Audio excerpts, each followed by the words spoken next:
So,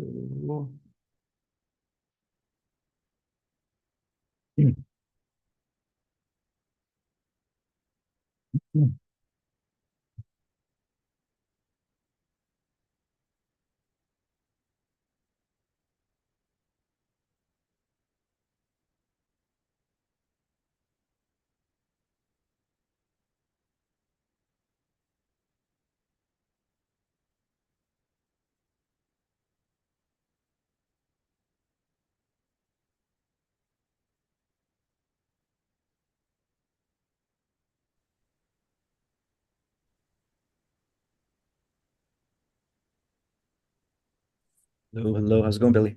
What's going on? Not much, man. How you doing? How's your weekend? Good. It was good. It was my daughter's fifth birthday, so it was a ton of stuff going on all weekend. It was fun. Had a good time. My Good. sales call guy messaged me like 10 minutes ago saying, "Hey, I have to reschedule. I had something come up, so I'm gonna do it again on Wednesday." So I figured that's what it was. Is he from like your primary business or is he from the funnel? he's from the 6 week sales funnel. Okay, got So it. yeah, Got it. I was gonna leave a comment and tell you like that I recommended that you hop in as opposed to taking that since you already closed your first deal and you're already basically at that next stage. But yeah. um, what niche was he in?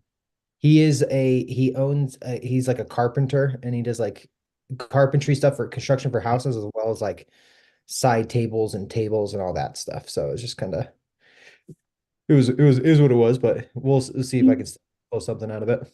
Yeah, pretty decent niche. I mean, I think his revenue I would assume is pretty decent. Yeah, he has like 25,000, I think, a month, which is pretty good. So How did you feel about the discovery call going into the sales call? it was good. He was because that's the thing. He said he was running out of he said he's used a lot of his warm market and he feels like he's running out of some of the leads for people pay like that have done it because he's been doing it for a little while. I'm like, dude, this is something you want to look into. He's like, I've been thinking about doing Facebook ads and stuff like that. I'm like, cool, well, let's hop on a call and have a conversation about this. So he's just speaking all of the right language. So I just kind of I figured it might as well just see if I can help him out anyways. Yeah, good stuff, man. Cool, man. Well, I'm glad you're here, man. And are you in a rush today or are you pretty chill?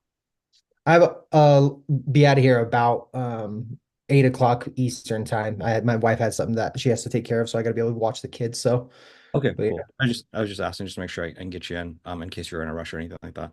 Um Aman, Jacob. I was just about to say what's up to Jacob. Looks like he just bounced. Adam, how's it going, guys? Good man, good. Good, Good. It's good. going, yeah. Jacob, how you doing? Still hopping in? Yep, I'm good. Yep, just had some camera issues. We're good. Cool, man. All right, guys. Well, let's go and hop on in. Let's get started. So I think it'll be a tighter group today. I think it'll be us, maybe Ethan, Mason. And I think that should pretty much be it. So it should be a little bit, maybe JB, be a little bit of a shorter call today. I was just asking Billy if anybody in here is in a rush. Jacob, Aman, Adam, are any of you guys in a rush? We have to get going here in like 30 minutes. No, man, I'm good. I'm not Um, on any kind of time constraint. all right, cool. Well, I guess in that case, we just start in order. Mr. Aman, what's going on, bro? Hey, what's going on? Long time. Long time. Um, yeah, I had a chance to read through this comment. Yeah, I guess I don't know, with her, I feel like in terms of like getting on call with her, setting those expectations, like I think she needs to definitely know before hopping on that it's going to be about that because she's just so resistant. Like I guess, I've done it like 3, 4 times where I like build like diagrams out, made Loom videos, explain things for her, and then yeah, and then she just doesn't like either listen or maybe it's different on a call, but again, I've been on calls with her where you know it just like kind of goes out one ear, and maybe I think I would be a little bit better at it now explaining the system because that was when she was like my first client. But um but yeah, I'm just like I kind of want to make sure she understands that it is serious, and I agree with like kind of again structuring, like saying what the structure of the call would be. But I think now that we've kind of pinpointed that. It's like, okay, what do I say to like make sure that because I feel like if she hears, I'm gonna be talking about my side of the strategy. It's gonna be like, I don't want to hop on sort of thing. So a few things. 'Cause I just want to probe a little bit in terms of her. Is like Yeah. is English her first language, or is that like a secondary language for her? I want to say it's secondary. She has a little bit of an accent for sure. So, Do you like um, on a scale of like 1 to 10, like is it like like do you feel like it goes in one ear and out the other because of a language barrier or because of a different barrier? that's a good question. It could be honestly that because I would say her English is like a 7 or maybe even like a 6. So maybe it's not as good as I think it is. Hmm. And then that could be a big thing. What else do you think it could be with her? What else do you think the issues could be with her? I think it could be just like a old dog new tricks sort of situation. Um, just very set in her ways. Hmm.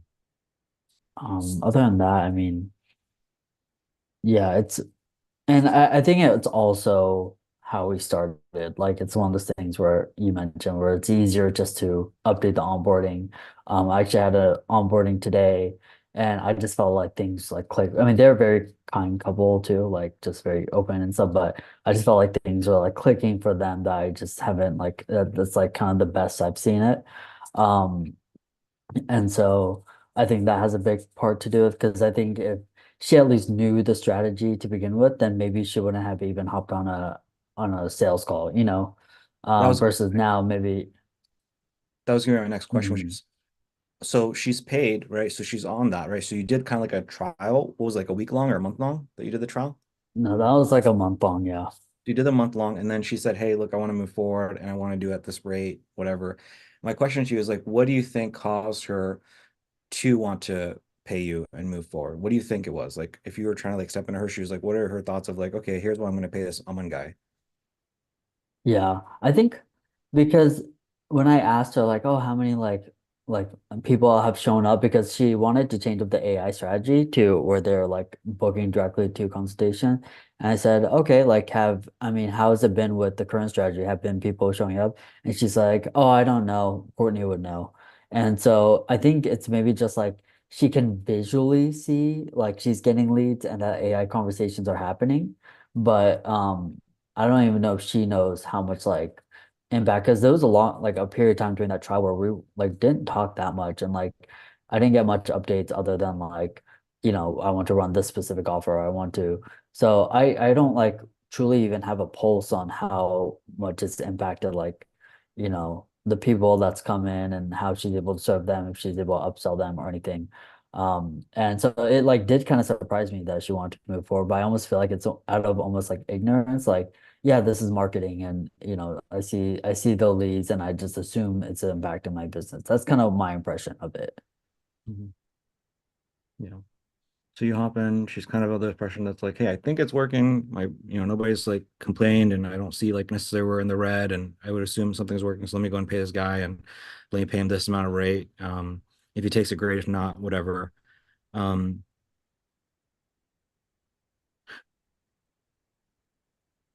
why do you think she's like so adamant about these kinds of things in terms of like AI, like do it this way, do it that way, if she's not like super hands-on involved though?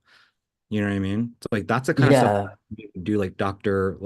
Jane, I think, he's like super involved. yeah. He's filling out the Excel sheets, he's doing everything. So he knows is he burning through cash, he's not burning through cash, and he's like really be on your ass. Versus you're saying she's like the opposite of that. And yet she Okay. exudes that behavior. Yeah. Actually, okay. I think because she's the one that deals with the leads directly.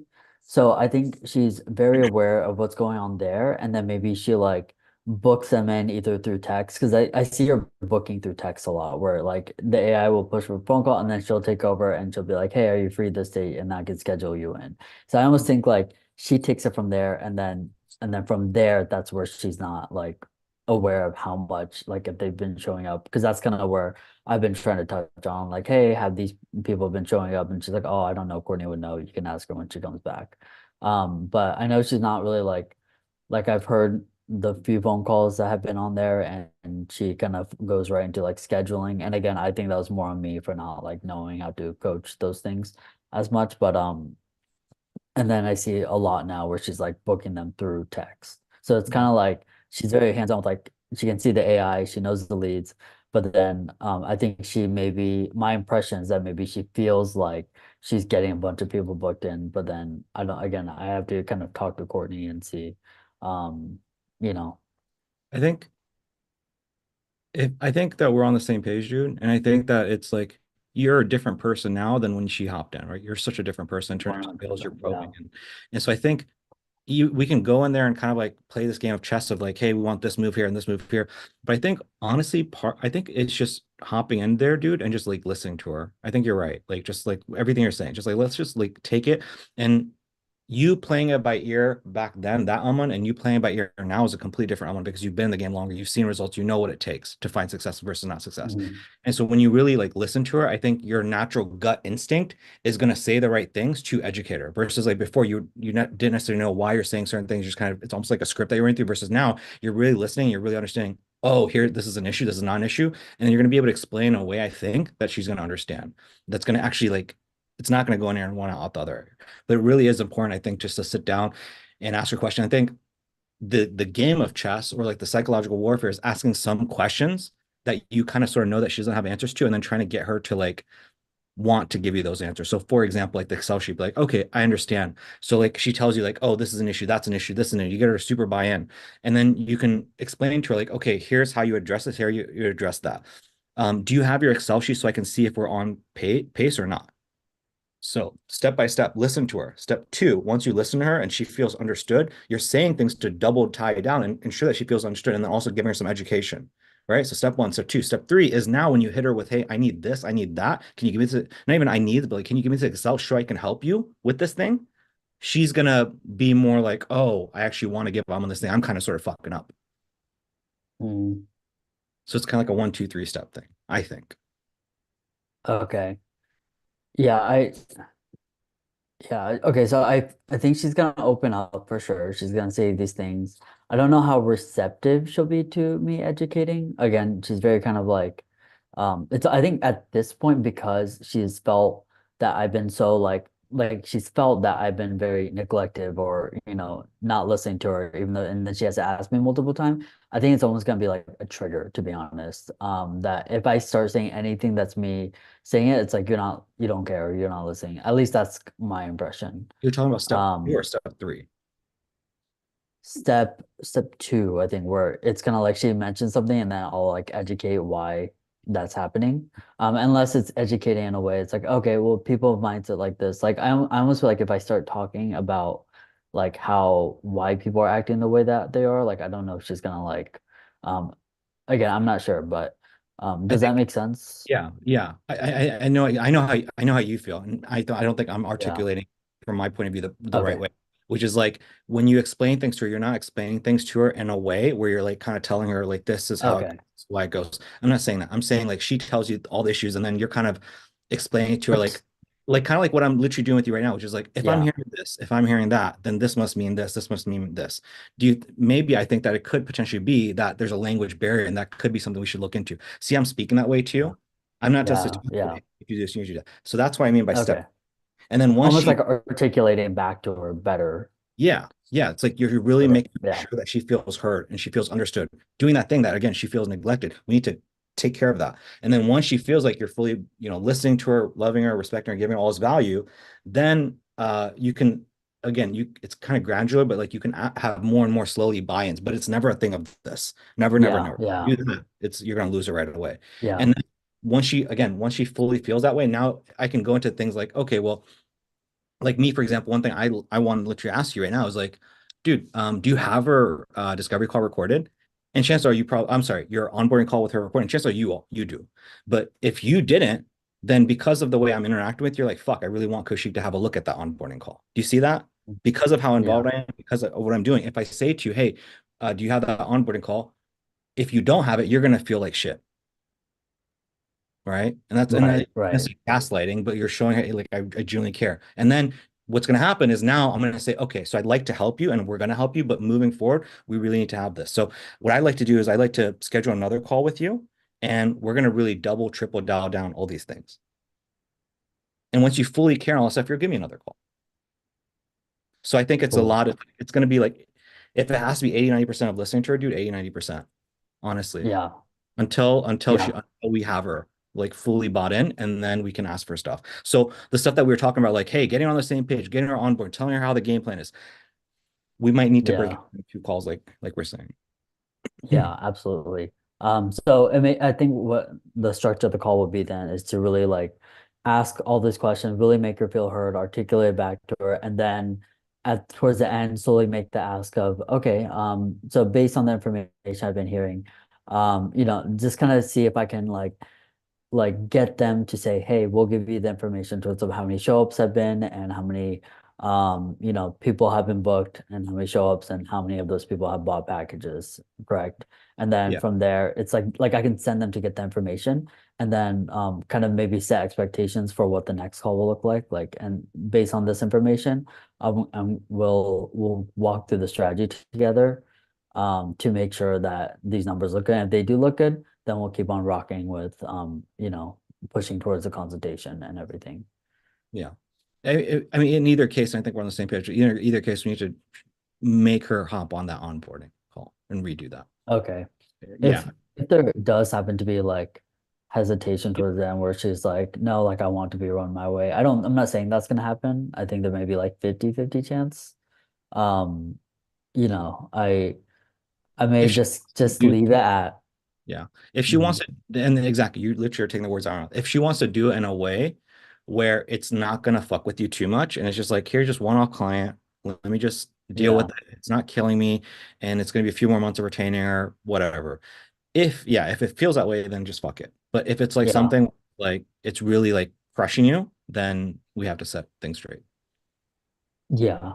I mean, I think if I understand the full scope of everything that she wants and there's nothing I can miss about what she thinks she wants, then at least maybe then like if I don't feel like the workload's too much, then like yeah, I'll just kind of train the AI a little bit different, push for the phone calls and that's like, hey, like this is what you wanted. But I really do think that if I try to like get them to really be in pain and then not even pain, but just like really just open up about everything that's been happening on their end. And then I say, hey, like, if you give me the numbers, what we can do is hop on another call. We'll walk through a strategy on how to actually fix these numbers with you.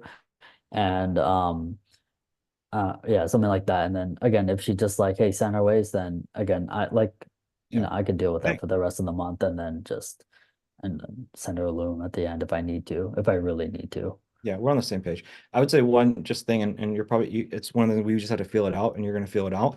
But one other thing, just a little bit of a tip is like when she does give you the numbers or whatever, if she has some stuff, you need to provide her with some insight on that call. My big thing Okay. you need to have at least one big light bulb moment go off. And that's always Okay. these kinds of calls. One light bulb moment where she's like, oh fuck. If I didn't have this call, if I didn't have this conversation, I'd be wasting money and time. She needs to have one of those to feel value towards you, to feel your value. I'm sorry, to see you as valuable. And then she'll buy in more and kind of play into your hand. Okay. Should I have her show up to the call with no? I feel like that's gonna be a lot of work for her. I think I should get emotionally invested on a call first and then show up with the numbers if she doesn't come show up Yeah. already with the numbers. And then if she has like Courtney and Sarah, her assistants on the call, then I can maybe like again, I don't think they're gonna come with numbers, but like if they do, yeah, I'll have a I got few. class. Good, good, good. Sounds good. Cool. What else, Emma? Yeah, I think that's it. So I'll just from here mainly agree, hey, Friday works for me. We'll have the conversation then just kind of go on with our game plan. Correct. Bang on, pretty much. Cool. Yeah, works for me. I think that's good for now. Yeah, I was just kind of touching on a lot of um like some of the stuff that we're going through and going through the looms and everything. I do am interested in like that sort of end of the month combo sort of thing we were talking about. Just to sort of like get a line. And I don't know if that's something you want to talk here or like a little bit more then, but I think it'd be a little bit of a longer conversation, and I don't yeah. guys to feel excluded from everything. So Yeah, works. But other than that, as far as that situation, I'm good on that then. Okay. Anything else regarding any of the other clients? That Um, oh, no, I don't think so. I'm gonna start working on setting up that payment page. cool. The way you set up was that Stripe? I use Stripe, yeah. I use Okay, so Stripe that should be able to it. I use Stripe and PayPal, but yeah, you can just do Stripe. Okay, sounds good. Yep. Cool, man. All right. Well, we'll circle back. Cool. Or if you have more questions, if you want to hang out or you want to bounce or whatever, we'll be here. Sounds good. Cool. Thank you. Yep. So I guess we don't have anyone for a little while. I guess does anybody want to hop in next? JB and Jacob, you guys did not put in questions and time slots. Are you guys just chilling and we can just kind of play by ear? Or do you guys want to hop in, or does somebody else want to hop in? Or I put the question in the in Slack. You didn't see it? oh, I'm sorry, JB. I meant Jacob. Oh, okay. Sorry No, about- man, I don't really have any questions for where I'm at right now. It's pretty simple. Just keep my head down, keep doing the reps right now. Still trying to get that first deal closed, but what I'm learning is it doesn't all come together at once, but it's getting a little bit better every day. So, No, I think QJ, we should totally talk about it, man. We should totally talk about it. And I think we should like talk and vent and get it out and like get other people's perspective and just like ask, just like probe. That's only gonna Sorry, help. I got it muted. sure. No, I mean, there's not, you use the word vent. There's nothing really to vent about. I'm a pretty positive person naturally, so I can get frustrated, but I'm over it within 30 seconds. I just JB, wish I could get more than one person to show up to a sales call. JB, can you mute your audio, Matt? Oh shit! I'm sorry, dude. I'm so sorry. You're good. Um, but love no, after we talked and you told me just to kind of stick to the script for a little while because it's designed with a purpose. I've noticed I've had 2 discovery calls since then, and both of them went fantastic. I've started to kind of pick up on what you were talking about on the swings that you're kind of setting them up for, and we'll see what happens. I've got a couple more sales calls booked off of those discovery calls where I just went straight down the script instead of kind of trying to spin it off and create conversation.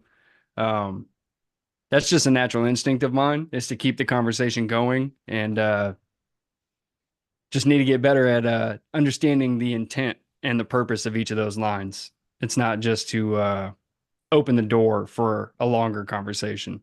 Right, right. Long doesn't, I would say, you know, 2.5 hours is like, it's just, if you run through everything by design, you do it by design on on the sales call, then that's how you know. Like it's typically about 2.5 hours long, 2 hours to 2.5 hours long.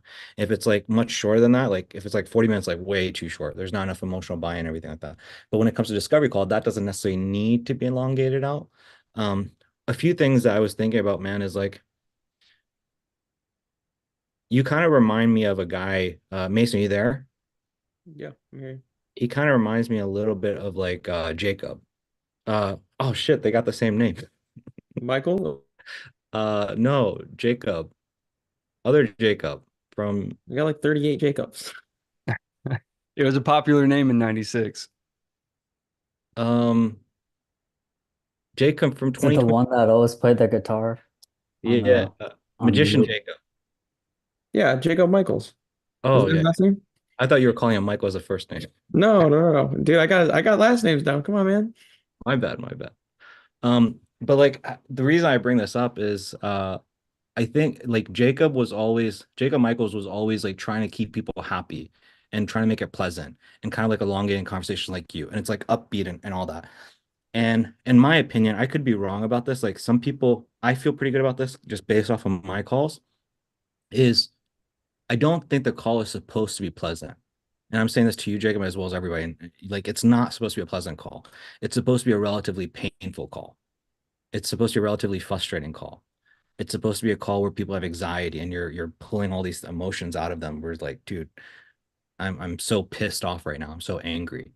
Um, like I'll be honest, like my call with you, Jacob, about a month or so back, like you were more chip and happy than most people. It's hard to break it. I don't know what it is. I don't Like Like you were on the receiving end of somebody that should have been like pissed off and angry and everything, but you weren't compared to most people. And maybe that's just like part of who you are, right? Maybe that's just who you are. And that's like a good thing. It's like an admirable thing, right? It's an admirable thing. But I would say like in sales, it's like, you don't go in to see a doctor about heart surgery and he's like, hey, let's crack a joke. You know what I mean? Like your fucking heart's off. You know what I mean? Like think about Yeah. that, right? Yeah. And that's energy for me that works. And so for me, I don't like mirror people's energy. I don't, if they're super high, I don't go super high. Like I keep it like nice in tone and I'm serious. And so I just bring that up because that's another tip I wanted to give you. I'm not sure if I brought that up in the Loom videos and the comments, but it's like not trying to make them like, yeah, people will like you when here's another thing. I kind of share this When with you all make my, them money. yes, When but you, there's also that saying, which is like, people don't care what you know until they know how much you care about them.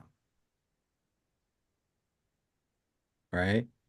And so, and as you can see Billy just nodding his head. I think, you know what I mean? It's like, that's so true. It's like, and so, and even Billy will tell you, like, when me and him were talking, like, he had all these experiences from all these other people. And he said that the moment he kind of like started to buy in a little bit was like when he realized, like, dude, I'm here to actually care and actually like slow things down and ask him the right kinds of questions to show him, like, hey, dude, I want to get at the root of what's going on.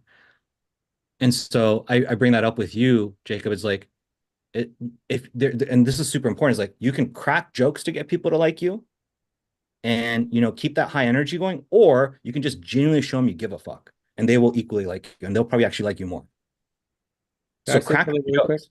Yeah. Because this is so interesting because I literally just did this with someone, one of my PTs. So like I generally like they're very like down to earth, happy people. They care about your fitness level and so much. And like what we do is to kind of try to figure out where they are now and where they want to be. So like some people are like, oh, like I'm working out like 3 times a week and I'm walking. Like the standard PT would say something like, oh, like that's a good start. And like I'm like, no, no, don't say that. Like don't tell them they're doing good. You have to tell them like, oh my God, there's so many other things that we need to change, right?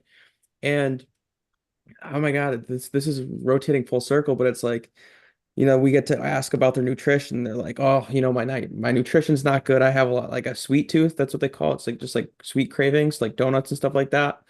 And it's funny because like I jump on the sales calls with my clients and like while they're doing that, I'm like, yeah, you need to say like what they're doing is bad. But then I had a client that was like on a call to prospect. She's like, I just can't stop eating like Krispy Kreme donuts. And I was like, I literally typed in the chat. I'm like, this is what you're gonna say. Because she said she wanted to lose 50 pounds. I was like, all right, I'll tell you what, if you join and this is what actually sold her, which is crazy. It was if you lose 50 pounds, what I'll do is I'll buy you a box of Krispy Kreme donuts and we'll sit over Zoom and we'll eat them together. Like that's literally what the joke was. She thought it was so funny because after it was like, what doctor is ever gonna say that? It's like, hey, let's make these changes in your life, like being super serious about it. Like you suck at working out, you suck at eating, but what we're gonna do is we're gonna celebrate together by eating a box of donuts when you get to lose that weight. Like she loved that. And that's what actually like ultimately sold her. So that's actually super cool because the call was relatively painful, but there was a point in time where she was so emotional that it kind of like let her Yeah. know she was talking to the right person, like that you actually care. It's like, it's okay, you want to eat a donut every once in a while, right? Like let's eat them together once we get you there. Like she was very like happy with that. So I just wanted to share that because this is so valid what's going on right now. I think my takeaway from what Mason said is like, you're not cracking these jokes to be funny and get them to like you and be likable. It's like, that's like a tension reliever. It's like a tension reliever. It's like a very specifically targeted place to say that, something like that. So yeah. the other I part of why I go off script is I think I'm just trying to run away from the fact that I'm just trying to fake it until I can get one of these in and actually get some experience with a client. So I think that's another part of it. But unfortunately, that only gets solved over time. What do you mean by that? Oh, like So, the imposter syndrome? yeah, so like I'll crack a joke or I'll go off script because I'm trying to, I guess, fill more words to avoid a comeback question that I don't have an answer to because I've just never done this for a client yet. Does that make sense? Yeah. So it's kind of like, there's awkward silence and you're like almost terrified of what will happen in that awkward silence. Maybe they're gonna ask me a question I don't have an answer to. Yes. I'm gonna be okay. I see. Let me tell you something, Jacob. I'm not just everybody's here, everybody's witness. Dude, you're fucking smart. You're fucking smart and you got this shit down more than most people. Trust me, for where you're at in the journey, I can tell because I see you on Discovery Call. I see what you're saying. I can see you regurgitating things. Even though, like, what you say on these calls, like, I know you have it more than most people. Not more than like the average person, not more than like okay people, more than most people. You are very knowledgeable for where you're at right now. And so when you're in the game, 3 months of running ads, most people will be like, you've been running ads for 3 months. They're gonna think you've been in the game for like 2 years. I promise you, when you get to that stage. So I'm glad you brought this up. And again, this is not me gassing you up. I will tell you, bro, you sound way more intelligent than if you're wondering, if you're worried. The silence is you're gonna be okay. You're gonna be fine in the silence. I promise you. You sound way more intelligent than you think. Maybe. And when I say maybe, I mean like more intelligent than maybe you think you sound, is what I'm saying. Yeah, because to me, I mean, obviously I'm reading the script. It feels like I'm going through a script, but and so maybe that's another reason why I kind of spin off is to try and make it not sound like a script, but I just need to be better at knowing that that script was written with intention in every line and it was meant to be delivered how it's written. So, Yeah. And like even there was something I saw like when the with the last Discovery Call is like he was saying certain things and like I don't know how I feel about it. Like there's an art to it, but like he would say something and then you would like address it before it became an objection. Like he would say, for example, I see a lot of Grouponers or whatever, and you're like, well, here's the thing: people actually want value, and you would buy a car, if it, Lamborghini, whatever, willing versus like you would say these things to like justify and be like, hey, bro, like you know what I mean? But I want you to imagine somebody came to me and said, hey, Kaushik, you're a scam. I'd be like, okay, and then I would just ask the next question, and I would ask the next question, and I would ask the next question. And then I would probably have some kind of a presentation all the way at the end that like shut them the fuck up or some shit. You know what I mean? Like my energy is not going to be like, I'm not a scam in here. I can prove it. Da, da, da. Okay, what's your next question? okay, I see what you mean. Yeah, Yeah, I'm you're just not gonna say defending, it. you're just saying, all right, well, let's just keep going. And then you tell me at the end if you still think I'm a scam. Yeah, and I'm not I even got saying it using those words, and I'm just like, No, but uh, that's the point of yeah, it. Yeah, yes, yes, right. exactly. I got you. Exactly. Say something. I'm not really trying to defend myself. I'm grounded as an individual, and I'm gonna say certain things to you that are gonna get you to question yourself in terms of like, fuck, maybe I was wrong about this guy. Yeah. And then Okay. toward the end, again, I'm gonna lead with like, what they say is like actions speak louder than words. I'm gonna lead with my actions. I'm gonna show you. I'm not gonna try to tell you and prove it. I'm gonna show you. Um, I feel like a big part of it was just like the overall, just like the energy of it. Like it's the script. One is the script, just running through a script and going off script and not doing it by design. But then the other part is like your energy and literally something you're just saying right now. Like I had no idea that you felt vulnerable. And so I'm so glad that you opened up and share that. And so again, I hope that this is like gives you a little bit of permission just to be like calm and grounded, cool and collected. I think Yeah, that'll little bit, little bit. Yeah, no, it takes, keep prodding me because it does take me a couple times to get the truth out of me. So yeah, yeah, appreciate it. I can see that. Um, Well, I'm always gonna have the male macho front on, right? Now I'm good, man. Nothing's touching me. I'm good. Yeah. yeah, So I yeah. appreciate it. No, you're welcome, man. But I would say like, how many since that review of that discovery call, how many discovery calls have you had? Two. Two. Yeah. Okay. Did you record them? No. Okay. I know. I know. I know. So I know. Mason's about to punch you on the chin, bro. Don't mind me. No. Yeah, let's make like please I'm hearing what you're saying in terms of discovery call, but like I need to see it. You know what Right. I mean? Because you said what you said about that last call, and you're like, dude, that's a amazing of a call. And I saw it, and I'm like, what? Um, so I my fingers are crossed for you, and you know, but like as soon as possible, I think I need to see another one. Cool. Sounds good. I'll get the next one over to you. Cool, man. Guys, does anybody have any advice for Jacob in terms of like, I guess like Jacob's struggle right now is he's hopped on five, how many discovery calls? This would be seven now. 7. So he hopped on 5 discovery calls. He got all 5 of them to say yeah. And then he had a no-show and he sent over a discovery call for me and I reviewed it. He hopped on a sales call recently and that was like, it didn't go the best, but like, I think like the issue for Jacob was, I mean, there's quite a few issues in terms of like running through a script, keeping composure and stuff like that, but like not having people show up to the sales call. Does anybody maybe have any advice that they want to share? Like Adam, Ethan, does anybody have anything that you feel like you could share based off of just like our conversation? I know I've kind of just been hogging this up. I was curious if anybody had any other insight that they could share with Jacob to help him out. Billy, anybody want to chime anything in?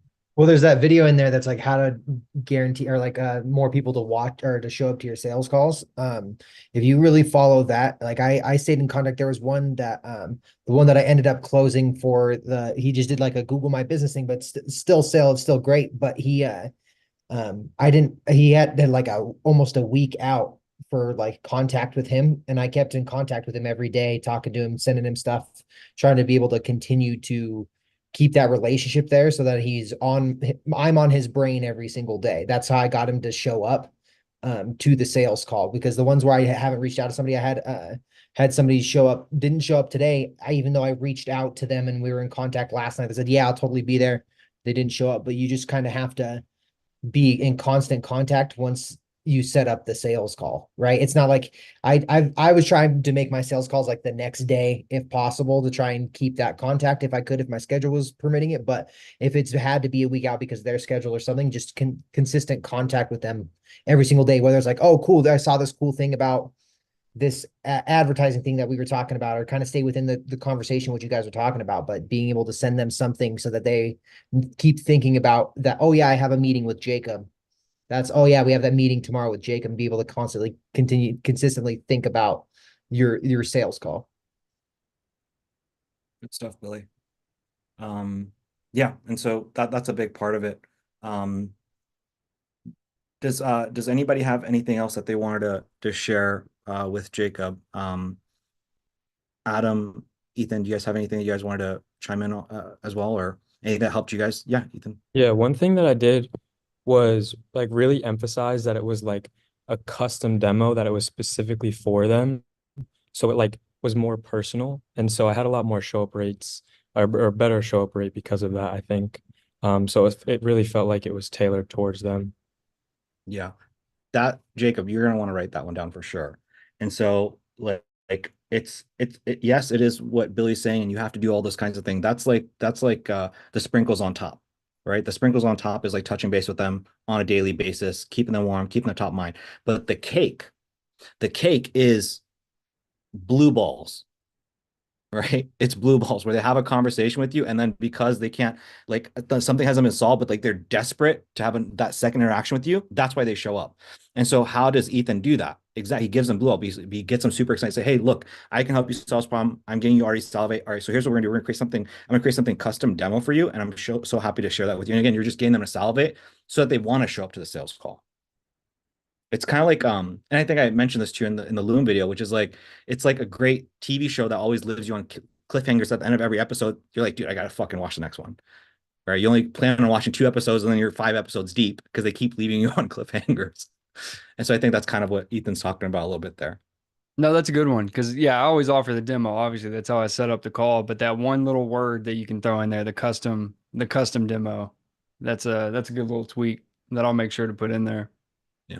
I mean, I would say, I mean, it is the word of custom, but like you got to really make them feel like this is, I mean, you got to make them feel like this is something custom tailored for them, but then also it's like, I don't know, it's FOMO, man. FOMO. That's kind of the key word, fear of missing out. They got to have fear of missing out. They got to be fearful that if they don't show up, they're going to miss out on this huge thing. Okay. And what's the most important part of that discovery call script to emphasize that point? Letting them feel heard, letting them feel understood, like you really understand what the problems are in their business and you really are stepping into their shoes and feeling their pain. And then after you do that, you're like, well, dude, look, man, like I know that you've been struggling with this thing. You've been in and you've had this pain in your right arm for the last 14 years. and you've seen 30 doctors, and I know this, I know that, and I get it. But there's like this treatment out in Mexico that a lot of people haven't talked about. It's not FDA approved, and the government it has a ban, and therefore they're actually like not pushing on social media, so it's not getting seen. And so I can share this with you, man. A lot of people don't see this kind of stuff, and I'm so grateful that I've been able to see it and find it. And I'm just so grateful to have the opportunity to share it with a handful of people. So, the stars have aligned perfectly, and I just can't wait to share it with you, man. I think it's really going to change your life.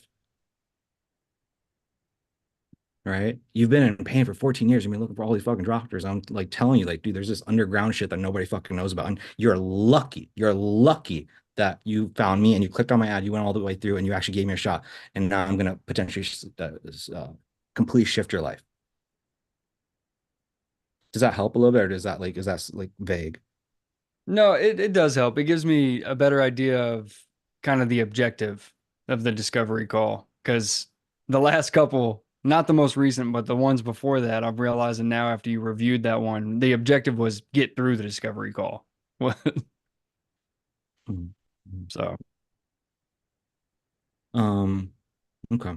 Anything else that you wanted to talk about in terms of this, Jacob? And if I got a pro, I'll pro, but like I want to help push things for you. Anything that's on your mind, like anything at all, dude. no, not really. The only thing on my mind is close a deal. Like that is the only thing on my mind right now. I'm ready to start playing the real game. So Okay. All right, man. We'll circle back, man, if you have more questions. If you think of anything else, okay? okay, sounds good. Um, so who did we have next? Um, Billy, did you have a question? Do you want to hop in real quick? Did you have a question, man? I didn't have any questions set up. We can move me closer towards the end if we have some time or some extra space. But the only real thing that I was kind of curious for is mainly for Mason. I was gonna message you guys is the Google My Business stuff. For the client that I did close, he already has a lot of stuff ranking fairly well on Google My Business, and I'm just kind of like optimizing it further forward. But it's from the video that you guys have posted within the course to the new stuff that Google shifted over to. I can't find a way to track analytics or anything for them. So I think that would be like my only question for what I got going on. Okay, cool. Fair enough. Yeah, if you want to, I would say like the best way to help you with that one, it would be a specific message to us, me and Mason, and then Yeah. Mason can go into the trenches with you on that one. Yeah, that's what I was figuring anyways. Anything else that is top of mind for you, man? No, not yet. I haven't had the chance to fully watch the video from I had a little bit of time, but this weekend was crazy busy for me to be able to watch the next step video that you sent me um within the pinned document and stuff. So I haven't had the chance to fully watch it. So All good. Yeah, you and Ethan are pretty much neck and neck in terms of the same thing. He still has to watch that video, so I think it'd be cool, like both of you guys just kind of be in parallel and just kind of getting feedback that I'm giving Ethan. I'm giving feedback to Billy. I think that might be cool for both of you guys. yeah, Cool. Anything else, Billy? Sure. Anything else? dude, I honestly I'm good. Yeah, things have been going good. Cool. All right, man. Well, we'll circle back, man. If you want, hang out. I know you got to get going here in a bit, but want to hang out for a little bit. If Yeah, you have, absolutely. I love hearing all the content stuff. um, so I guess that takes us to, Ethan, man. Congratulations on closing like 10 deals in one day. Thank you. I appreciate it. Also, it's 6:45 on the dot. I don't think you've been that on time before. That's funny. First time in like 3 years. Yeah, let's go. Sweet, sweet. So yeah, I closed a couple deals. Last Friday I jumped on 4 sales calls and I closed 3 of them. One of them was just a commission. The guy is like really talented artist, but he's like literally dirt poor. So I just said I'd take a commission on that. Let's see. The other one was jewelry, kind of like mid to high end jewelry woman. And then the other one was an event coordinator, which was kind of the biggest one in terms of just the deal and finances. Okay. Um, So before I probe and ask you like more question regarding these, I guess like one, have you had a chance to read through my answer by the way, or no? Not yet. I just got out of class, so I unfortunately I can take a look. Yeah, no, it's okay. Basically, in terms of the onboarding, we can talk a little bit about that. I think, Aman, like I've been drilling Aman so much that he's probably annoyed, but I think he might be somebody that can chime in a little bit about onboardings. Okay. But I guess like before we pass things over and talk about onboarding, I think we can talk about this in terms of like, hey, like what do you do with these three people? Yeah, But what are definitely. I guess like what are your questions? By that's what I mentioned. I just said, hey, look, the purpose of the onboarding is to basically kill off bad behaviors and then reinforce good behaviors. And the only way there's no way to know other than to do like 10 reps. I'm Okay. sorry. The more reps you do, the more you know. Like literally after the last person that hopped in, I learned something about them and then I refined my onboarding. That's how it happens. You keep tweaking it over and over and over for months, for years. Okay. Um, and that's what it is. It's just that and then kill off bad behaviors, elicit good behaviors. And then the other thing, I would say the other main key thing is like when you hop on that onboarding, people pretty much know within that onboarding call whether you care, whether they're gonna fully buy into you, all that stuff. Like they pretty much decide. It's kind of like, how there's like that thing about women, like within the first 10 seconds, they know if they're gonna be with you or not. It's the same thing. On that onboarding call, it really determines whether, they're bought into your thing or they think that it's not gonna work for them. So those are a few things in terms of onboarding. Yeah. In terms of the onboarding call, I know there's the onboarding like page on Go High Level. And I was planning on shooting those videos of myself like talking about it and whatnot. Do you want me to still create the onboarding page and like create the questionnaire? Or like what's the difference between the onboarding call and just like sending them that link? Yeah, good question. So, and Aman, maybe he can kind of like speak on like how he does it, but I'm pretty sure he does it this way, which is like you basically send that link, you basically film the videos, create the page, you send it over, and then Mhm. that basically just like get them to answer certain question that you need the answers to, and as well as like getting you access to like their Facebook, their Instagram, just like very efficiently getting access to all this stuff, right? Okay. And then so that's not like I call it the onboarding, but like that's not really onboarding. That's just like them signing up and you getting access to their stuff. And again, you're going to tweak that. Even that page, you're going to tweak. Literally, me and Aman are tweaking that right now, where we're adding something in there where people like fill out an authorization form and credit card details for us to Okay. feature. So you're going to refine that as time progresses as well. Now, that is that. It's just to get access to information. Okay, it's just information. Mhm. The onboarding, the official onboarding that I'm talking about, where you actually hop and you do a face to face, it's to do all the things I'm talking about here. Okay. And I just mentioned killing off bad behaviors, eliciting good behaviors, getting them to fully buy in, all those things, understand communication, all those things that essentially we did. Is there a script in like week 4 on how to do the onboarding and like those onboarding questions for the questionnaire? Like where is Yeah. that information? Yeah. So I kind of, because it's so nuanced, I can't create a way for every single niche. My suggestion is to go into, um, to go here, to come here, click here, and then you have you just model my onboarding page, and then also you have my onboarding video with you. Literally, just you can rewatch that to get inspiration. That's such a great point. Okay, I'll rewatch that.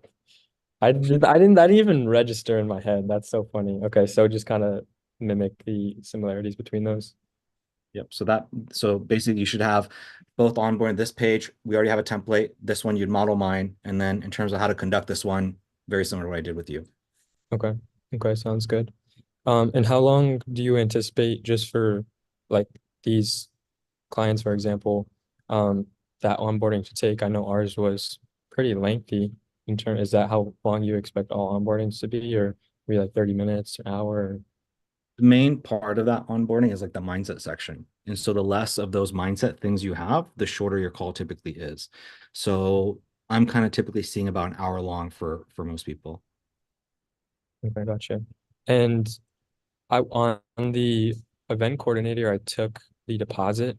So on this call, I would also just take the first month, or if she wanted to go with the 3-month package, then that's when you would take that. Yeah, exactly. Good question. So typically if I'm taking like a deposit or something, and I'm typically taking the rest of it on the call and then I'm doing the onboarding. And I kind of got like a whole script and process behind that as well as like I hop in, break the ice, say, hey, John, you ready to get started? They say, yeah. It's like, okay, John, before we get started, here's just what I want you to know. Also, if you have questions, comments, concerns, if you can please reserve those and we're going to answer those for you before anything happens. Nothing happens until you feel good. Is that cool? He says, yeah. Then I run through like literally the sales page, everything that's on there, card details, they submit, they're going to go to this page. And then this is what we're running through on the onboarding step by step, da, da, da, da, da. Are you good with that? He says, yeah. Okay. Then they pay. Okay, so that would be at the end. And do you go over the onboarding, like, well, I guess maybe I'm confusing myself because of the videos that are on that onboarding page. Like, do you send them that beforehand and then do the like separate template for onboarding on the call? Like, maybe I'm confused. I see You what you're myself. saying. collect payment in the beginning. You collect payment in the beginning, not the end of onboarding. Yeah, so I guess because we throw the word onboarding around, it can be a little bit confusing. So I'll be more specific. So in your particular case, I think in your particular case, because you collected a deposit, what I would do is just for your sake and just to make things as easy as possible for you for the first one is I would suggest you hop on step Mhm. one, break the ice. Step two, you say to them that whole spiel of like nothing happens until you feel good. If you have to listen back to this, listen back to this. Is wrong. We're at the 49-minute mark. Yep. You say yeah. Then you take the payment. Then after that, you run through the onboarding in terms of all the mindset stuff. Basically, what I did with you, the hour-long conversation. Okay. They feel good about everything. Great. And then I would send over the link and get them to fill all that stuff out On the call. after the call. After, so, You could do it on the call. You could technically do it on the call as well if it's not too long of a call. well, because then there's like the videos and then it's just like kind of awkward. So I feel like it'd make more sense, at least for me personally, to just send it over afterwards. Yeah. So you were saying you were going to send the video, the page over afterwards, all the videos and everything? Yeah, yeah. Yeah, that's what I was saying. I was saying that. Okay, okay, perfect. Awesome. Makes sense. And so Sweet. that's how I played this one. But typically, you're going to get them to fill that out before you do the face-to-face. So in this case, we're kind of like reversing it. Okay, so gotcha. That makes total sense. And then I have 2 or 3 more sales calls booked for later this week. Do you suggest I take those? I don't take them just to save my time and like study the course guide and course material more? Or, I think so. I typically tell people, dude, like, I'll be honest, Ethan, like, uh, I think you got a record, man. I think you hit a record. I don't think we've had somebody close this fast and this many deals in like one day. And so I don't think it's a fluke, right? I don't think it's a fluke. I think it's just hit for you. And Mhm. so I would typically tell most people to take those sales calls for the training because they already paid for it to get the practice in. In your Mhm. particular case, I don't think it was a fluke. And so therefore, if you don't want to take them, you don't have to take them. I would Okay. say. I would say because there's so many other things that we have to do in terms of niching down, watch that material, all that stuff. Like if you focus on that and conserve your energy, you'll be fine. And also like just dealing with these 3 people and just like navigating this will take up a lot of your time. Okay. So if I'm you, I'm gonna onboard all 3 of these people, and then we'll talk about like which one you shouldn't take on, etc. We'll talk about that here in a second. But that's what I would do. I was focused on the onboarding skills because when you onboard, you're gonna learn a lot of stuff. And then 2, again, refund, don't refund. We'll talk about that here in a second. And then focus on niching down. Like that's what I would do if I were in your case. And again, I think I already brought this up, but like you should definitely 100% have turn off your ads if you haven't yet. You don't Yeah, need to. I turned them off earlier today. Okay. Does that? Yeah, that makes total sense. I understand. And then I had one bad experience today because I had 2 sales calls today. I only took one. And I was like, hey, I need to push back 15 minutes if you don't mind. This was at 3, and I was like, push back to 3:15. She's like, oh, I have to go at 3:30. I'm like, oh, like, it's probably gonna take an hour or so. If you don't mind, can we reschedule? And she sends back this whole paragraph about how she was already doing me a favor for jumping on. The offer was a bait and switch. It's kind of unprofessional to waste somebody's time for an hour. Like I was like speechless. I'm like, why are you going off on me? Like, what's the issue? Um, has anyone ever had an experience like that? Maybe she was just like being very self-entitled, but I felt like personally affected by that. Like I was like, ouch, like that's a bummer. I mean, what do you think about that? What are your thoughts? Yeah, so every once in a while that'll happen. Yeah. And I'd be lying to you guys.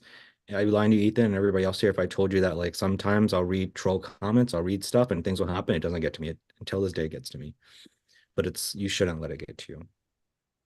You shouldn't let it get to you because if you do, it's gonna fuck you up when you get later, like as you progress and you try to scale and you have a million things going on, you can't let this kind of stuff fuck with you. You gotta have thick skin. You can't let this kind of stuff fuck with you. So like this is yeah, like learning lesson, like here's what you should just know.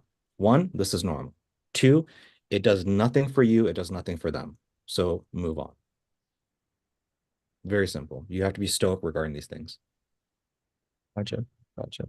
If it And helps you or makes you feel any better, I run ads for fitness coaches and I get called a skinny bitch all the time. So not sure if that helps out, but I have a lot of people saying that they won't work with me until I take Tren or do things along the line of I'm not even kidding, dude. My DMs are fucking brutal, brother. Like wild. Oh my it's goodness. it's every day too. So hopefully that inspires you to not care as much because it's all coming at me too. So You're so Yeah. strong, Mason.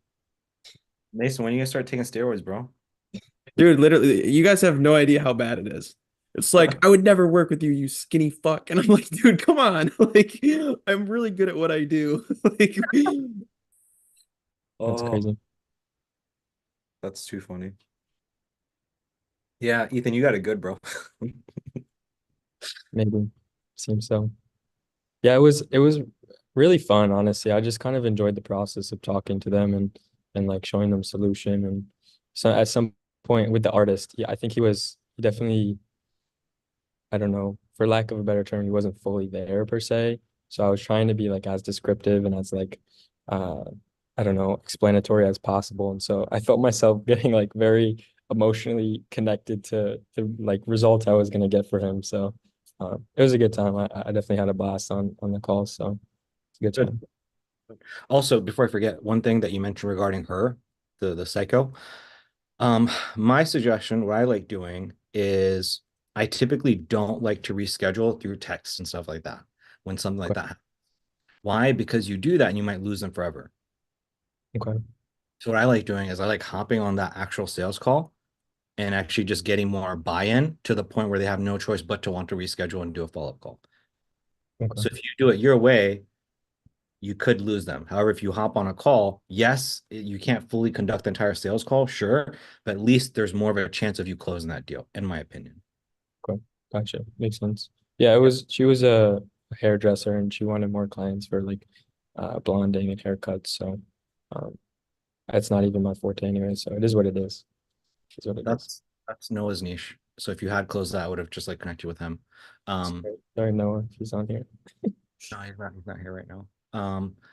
But yeah, that's just the main takeaway there is like whenever this happens, what I personally like to do is again, I break the ice at the very beginning, say, how's time looking? Got it. So typically these calls, and here's the other trick is like and it's not even a trick, it's true, is you position a way where like you tell them, hey, look, this is probably one of the most important calls of your career, of your business career. And so I'm here and I've carved out 3 hours for you. I'm happy to take it slower. I'm happy to take it faster. I'm happy to go at whatever pace you need me to go at. But again, literally using the words of like, this is probably one of the most important calls of your life. Okay. And then you're kind of saying, hey, look, I'll go as far as we can go. But again, if you need me to speed things or slow things down, whatever. So I'm giving them like anonymity, autonomy. And so I'm just, again, that's a little seed that you can plant as well. Gotcha. I like that. So, Definitely. Cool. all that to say, I guess like, do you feel good about like everything we talked about in terms of onboarding before we talk about like the 3 deals that you closed and like what to do regarding them? Yeah, definitely. I think I'm gonna watch that later today. And yeah, it should be good to go. So regarding the 3 deals, this was a commission deal. Did he put anything down or he didn't put anything down at all? Sorry, one sec. I'm getting kicked out. I'll be back on in 5. Okay. So who did we have next? JB there? Yeah, hold on 1 second.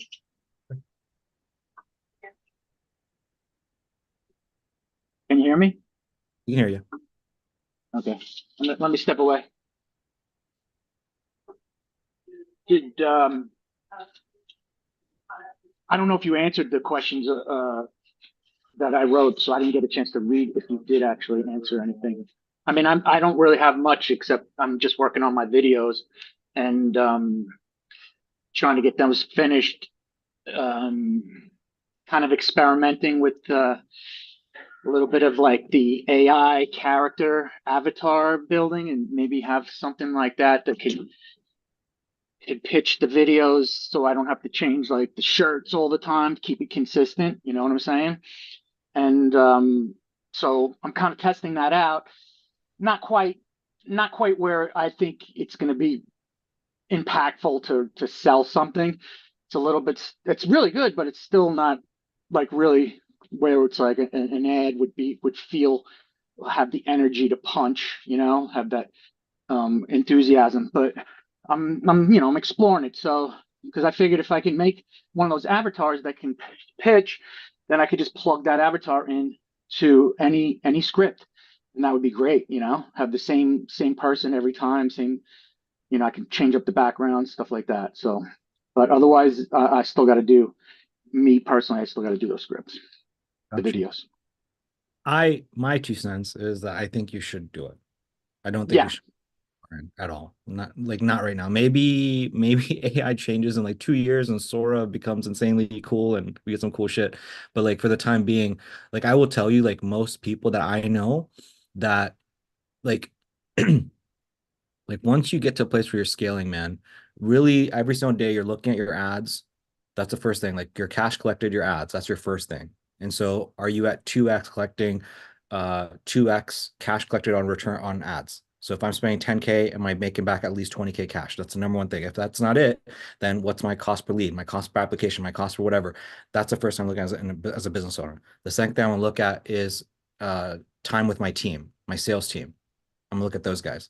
The third thing I'm going to focus my time and energy on is creating marketing material. And when I say marketing material, I'm talking about ads, I'm talking about content, VSLs, and stuff like that. So that's it. Like once you get to a place, and this is down the road, it's a year down the road, but I'm sharing this with you so you know, and everybody else here knows, like that's the 3 things you look at every single day in your business. And so if you look at that third thing of marketing, you know, you can't like, again, like you're going to be in a place eventually where like you have nothing to do but create content. And that's going to be like the most valuable thing you can do, the most valuable thing you can do, because you have somebody taking care, like the ads are good, everything's fine. You got a sales team, everybody's good there. There's literally nothing for you to do in the business other than like create content to drive revenue, more ads, more VSLs, more YouTube content. That's literally all you can do. Other than that, you're useless in the business.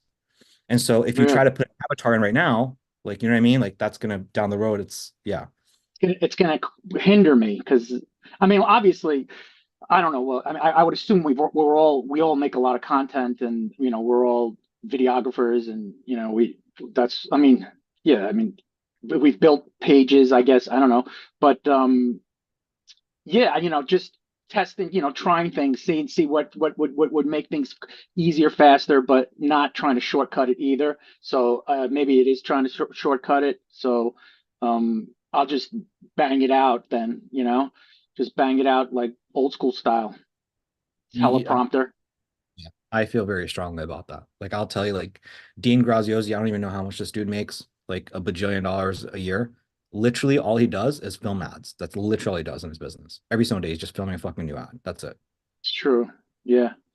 All the big ones are. That's what they, you know, their faces, they are the brand, you know? Yeah, exactly. So building the personal brand. And then the other question I had was just anything you could share on like the strategy of, I don't know if it's answerable in here, but the like a thing that, you know, like you even do it, the growth partner strategy. Is that something that I should maybe present to a client, or is it something that creates long-term consistent can you explain a little bit more about it? Yeah, I actually created a video for Aman yesterday, and I Oh, shared some really? with him in terms of lifetime value and using growth partners and all that. So I was planning on putting that inside the general the value drops channel. So I'll share that. Oh, nice. Yeah, yeah, that'll be good.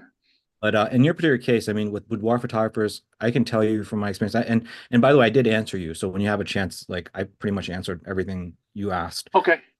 But like in terms of like the growth partner stuff, I kind of went in there and I kind of said that like I feel like if you structure your business where it's like a done with you versus a done for you, it's much easier to do that. And so what I mean by that is like a done with you coach consultant, right? So if you become like a coach, a consultant, if people see you that way as opposed to an agency owner. Okay. So you position yourself as like a course creator, guru, mentor, whatever, as opposed to like an agency owner. If you do it that way, because right now Chanel, she kind of views you as like a service provider. She doesn't view you as like a guru, a mentor, whatever. And so if you were to go in there and just like propose like, hey, you want to be a business partner? She'd be like, nah, like I'm hiring you. Like get the fuck out of here. Right. Right. Versus you position it as like, hey, I'm a mentor, I'm a guru, and I have all these other clients and students and da da da. At the 3 month mark, and you position it like, hey, look, out of all the 10 people, I like to work with you, right? And then she's gonna be Yeah. like, it's like it's just a different energy, it's a different Yeah. She's mental. like my boss. In her head, she's my boss right now. In her mind. Exactly, right? Boom, that's exactly it. If you do done for you as an agency, everybody's your boss. If you do done with you as a coach consultant, now you have a bunch of students. One, you have clients, Mm. one, you have students. But And that's not so the model we're working with right now because we're just acquiring clients. So we're acquiring clients by telling them we're going to take the heavy lifting off you. We're going to do this. We're going to do that. We're going to nurture your leads. So that's the model that we're doing right now. But the growth partner model is something that could be implemented down the road, I guess, right? yeah, I mean, you can even implement it like now. Like you could not with Chanel, but like literally the Right. ads and Not with yeah, you're like, hey, book a call, da, da, da, we'll do this thing. And then you kind of on your discovery call and on the sales call, you're letting them as kind of like a consulting coaching program. Mm. Isn't that like would you say that's like the new or the the better way to go about it instead of like relying on, clients paying retainers month to month and then maybe, becoming, bitching and moaning about this and that and like because they're expecting me to deliver everything. Now, does that seem like it's a better strategy, I don't know the about growth partner? I don't know about better or good or worse or anything. All I know is that you got to increase LTV. That's what I do know. I know that for a fact. I know that the key is, in businesses and this LTV is kind of like doesn't exist with this industry because it's a one and done kind of thing, it you does. know? It does. Well, your LTV does increase because if you get her on like a 3 month package or month to month and she signs up and she stays with you for 4 months, your LTV, your average LTV is 4 months or whatever. However, if you do 3 months and then you tell her, hey, look, you don't have to pay me another dime and you just have to pay for what I bring in through the door, now your Uh, LTV per customer increases dramatically. okay, so my LTV for her being my client, not me getting her clients and the LTV for her clients for her business. Well, It's her LTV is for me. yeah, so Okay. we're on the same page, but the thing is, what I'm sharing with you is if you want to be like unfuckable with, I don't even know if that's like the right word, unfuck withable. I think it is. I think it is the right word for this moment. And so the key is like your job is to innovate. Your job is to innovate and figure some shit out that nobody else has figured out so that you can increase LTV. So how do you get her to charge somebody for a boudoir shoot, but then get them to keep buying from her? I don't have the answer to that. I don't know that. And that's what people pay, 10 million, 100 million for. That's why Hormozy makes 100 million because he figured that shit out. And so if you There's can always figure a way, I guess. Yeah. a way, for sure there's a way. I promise you there's a way. It's I true. promise. Maybe not these big gigantic packages, but like keep them on the hook for smaller stuff, This is so holiday packages. this is so fucking crazy to me. I think it's so fucking stupid. I would never fucking go for it, but like these are companies that do it. You guys are you guys familiar with Fabletics? Dude, how fucking gay is that shit? You know What what they is do? it? You guys know what they do? So it's a clothing brand, and what they do is they have this offer says get two shorts for like 18 bucks. Get two shirts for like some ridiculously cheap price. And you're like, what the fuck? These should cost like 50 bucks. You go in there, and the only way to get the two for 14 is to sign up with like a subscription or some shit. And then literally they're fucking charging you every goddamn month, whether you buy shorts or not. And if you don't, and you can like apply the credit or some shit. So what are they? It's like this ridiculous marketing scheme to increase LTV. So they've thought about it, they've cracked the code. And there's some people that go for that. And so again, with Chantel and Boudoirs, I'm sure there's some, again, it's not something that comes overnight, but I'm sure there's a Oh, way for you. subscription based. Yeah. I mean, ideas. Yeah. Create ideas. there's always a way if you get creative, and I don't think anybody's really looking at it that way. I think everybody's like one and done because it's so expensive, and they get the pictures and they're kind of permanent, and it's like they can't afford to go spend 3-4 grand, for another Spend 5 years at least. They don't need to spend 3-4 grand for another whatever. Right. You can get Get them them on smaller stuff. Yes. Yeah. Get them on like a $17 per month subscription. Get these people to buy into like, hey, look, the number one reason for divorce is people not whatever, and you don't want that to happen. And this is our way. This is a subscription model that we have that we're gonna send XYZ over to you and to make you feel beautiful every single month. Some shit like that. Yeah, That's- you're right, man. Like that's what you have to do. You have to think outside the box. You could sell like the makeup products or something that was used in Yeah. the shoot. Like, oh, you like these pictures so much, just wanted to let you know that like here are the products that we use to take the shoot for you. Then she goes and buys Yeah. their affiliate links. And then sell like a beauty day where they just get like their hair done or something. Yeah, there's a lot. Now that I'm thinking about it, there's tons of stuff you can create. There's a buddy of It's mine. membership. There's a buddy of mine, and again, I haven't, and again, I'm fucking around with this kind of stuff. I'm gonna come out with it like here in probably a few months. But like, okay, a buddy of mine, they have a clothing brand that they're starting. There's this guy who's like super upbeat and just high energetic. Or long story, man, I can't tell you the whole fucking story.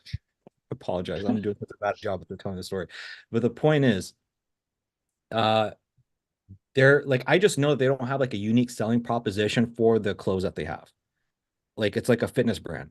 But I said, what if you go in there and the people that buy the fitness brand, what if you follow with every single one of them and then you try to sell like a coaching program on the back end? Because what they're doing is they're selling this lifestyle brand. Like for example, Gymshark and Alpha Elite.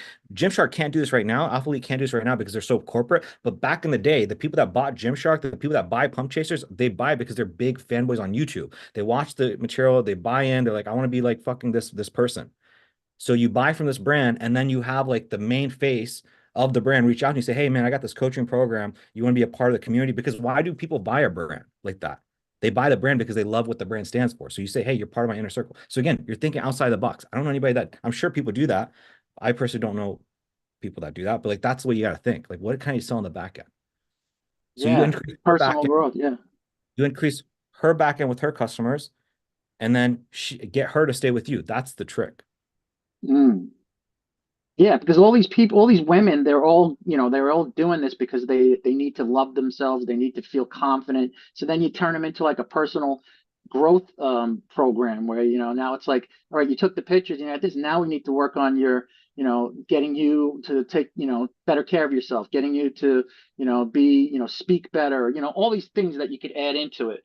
Yeah, absolutely. Yeah, this unlocks a lot of ideas, and like instantly the ideas get pouring in. Meanwhile, moments ago it was like, no, one and done.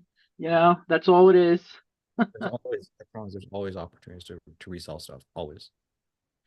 Yeah, and I just wanted to point out, Ethan, like you closed a couple of, you're doing very well. You have a very soft spoken voice that's very kind of like just brings down people's I would think it would bring down people's like armor and defenses because you have a very kind of like endearing kind of tone. So I just wanted to point that out, like how you speak. So it's easy to trust your voice, I feel like. I So appreciate that's a good talent or a gift, and it shows because you closed 3 deals. you hit the record. it. So Thank you. anyway, yeah, I just want to point that out. And Jacob, you're definitely got the personality of somebody who's likable as well. So, yeah. Appreciate Anyway, it. and, Can one of Ethan's deals count as mine? no. JB, dude, thank you so much for bringing this up. Like, this is something Jacob, I swear to God, I was thinking about this the other day. I swear to God, literally what JB just brought up. I was literally thinking about Ethan, and I was thinking about like the tonality in his voice, and that's literally what I was talking about earlier with you, Jacob. Like being grounded and just having that composure and just kind of being like a doctor. That's literally what I'm talking about with Ethan. He just naturally has that. Like some people just have that. It's just part of their personality. So that's literally what me and Jacob, JB, are talking about right now. So I just wanted to Okay. check. Yeah. Yeah, that makes a lot of sense. Something we can all learn from. Like, we could all just kind of tone it down a little bit. We don't have to be so hyped up, just kind of give it to them a little bit more straighter. I know I would take something away from that. Yeah. I'm gonna be on a call and be like, hey, Sal, what we're gonna do now is I'm gonna take you. I'm gonna take you through this demo. It's not like you don't talk like that though. Anyway, I think I'm done goofing off. Like you could see I'm in the middle of doing a bunch of things, but yeah, I'm gonna read what you wrote, and I'm just gonna get these things banged out so I can get this funnel built. Sounds good, man. Anything else Thanks, guys. anything else No, you I'm just need? gonna listen, and I'm just gonna keep listening, and for the rest of you guys, do your thing. If I chime in, I'll just jump in and correct something. Sounds good, man. All right, Um, brothers. Peace. Peace Um, out for now. who else do we got? I think that's Adam, Tony. I think that's pretty much it. Yeah. We're the last ones. Yep. Or yeah, Tony probably won't make it then. I think they wrapped at 7. So you probably won't be on till like 7:30 or 8.